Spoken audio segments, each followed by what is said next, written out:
There is a moment, and if you are honest with yourself, you've been here more times than you can count, when the situation does not feel heavy because of any single thing. It feels heavy because you are holding all of it. Your body registers it first, a slight tension across the back of your neck, something in your jaw that has been set for longer than you realized. Your breathing, shorter than it should be, shallower than you need it to be, already adjusted to the load before your conscious mind caught up with what the load actually was. You are not in crisis, but you are carrying everything simultaneously, decisions that are not yet made, responsibilities that have no natural endpoint, coordination that depends on you noticing the gaps before they become problems, outcomes that sit with you regardless of who else is involved. Others are present, some of them are even contributing, but the structure, the thing that holds all of it together, that sits with you. You are the one who sees the whole picture. You are the one who catches what is about to fall before anyone else notices it is falling. You are the one who, if you stopped holding it, would watch several things move in the wrong direction at once.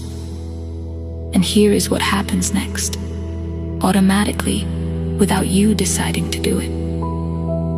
Your mind treats all of it as equally urgent, not because it is, because it arrived at the same time, because you are the one holding it, because the pattern, the deeply practiced, highly efficient, completely exhausting pattern, is to absorb total load emotionally before organizing it structurally.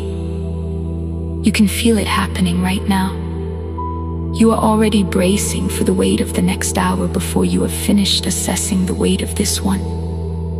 You are already tracking what might be missed before you have confirmed what actually needs your attention. You are managing the feeling of the load at the same time as the load itself. That is not strength.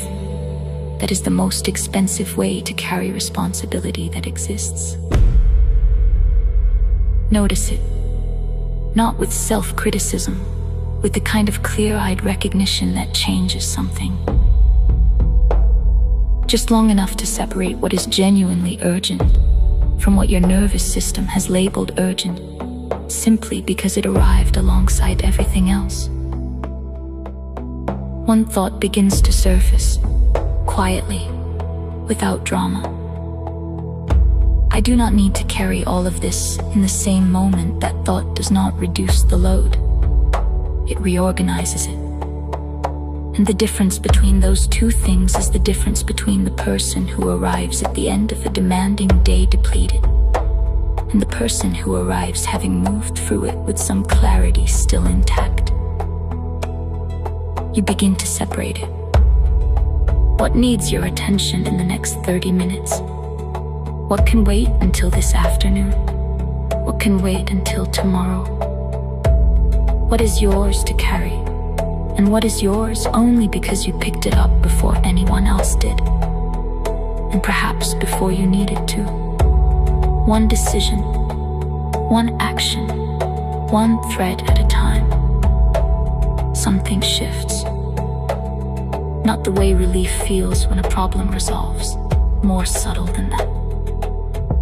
The difference between carrying 10 things loose in both arms and placing them carefully into structure. The weight is identical. The way it sits is changed entirely. And then you notice something else.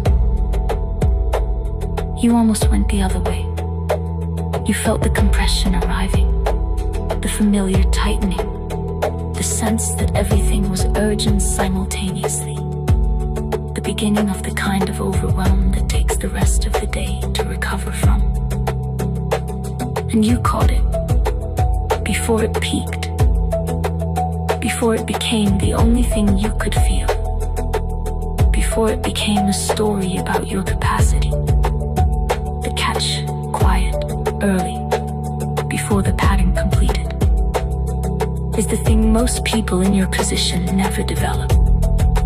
Not because they lack capability, Because the pattern is so practiced, so automatic, so deeply associated with being the person who holds everything together, that it never gets examined.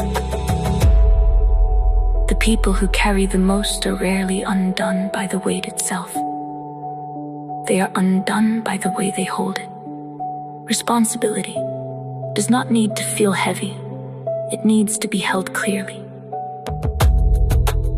You are becoming someone who knows the difference between those two things in the moment, not in retrospect, not in a quiet hour of reflection, but here, when the compression is actually arriving and the pattern is already running. You caught it earlier this time, not perfectly, not with complete composure, but earlier, and that is the only direction that matters. The weight is still there. You are simply no longer